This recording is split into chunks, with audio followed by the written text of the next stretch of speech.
বাংলাদেশ সরকারের সমস্ত ধরনের যেগুলো পারমিশন দরকার হয়, এনওসি দরকার হয়, অ্যাপ্রুভাল দরকার হয়, সমস্ত কিছু গ্রহণ করা সত্ত্বেও বেলা এই প্রতিষ্ঠানের এগেনস্টে একটা রিট পিটিশন দায়ের করে এই মর্মে যে আশিয়ান সিটি পরিবেশ ভারসাম্যতা নষ্ট করছে এবং গভর্নমেন্ট যে আদেশগুলো দিয়েছে সে আদেশগুলো অবৈধভাবে দিয়েছে।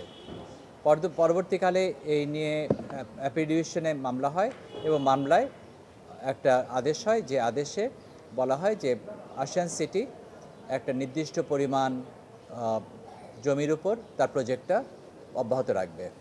সেটাকে চ্যালেঞ্জ করে একটা রিভিউ পিটিশন ফাইল করে বেলা এবং সাথে সাথে সরকারও ফাইল করে এবং এবং এখানে যে বক্তব্য ছিল বেলা এবং বাংলাদেশ সরকার যে রিভিউ পিটিশন ফাইল করেছিল যে এই ইতিপূর্বে মহামান্য অ্যাপিলেট ডিভিশন যে আদেশ দিয়েছিল সেই আদেশটি সঠিক ছিল না।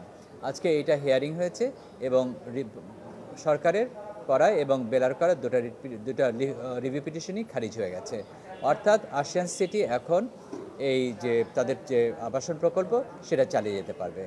আর আমাদের বক্তব্য ছিল যে একই জায়গায় বিভিন্ন রকমের ডেভেলপমেন্ট প্রজেক্ট আছে, বসুন্ধরা আছে, যমুনা আছে, স্বদেশ আছে, ন্যাপচুন আছে এবং অন্যান্য আরও অনেক প্রতিষ্ঠান আছে।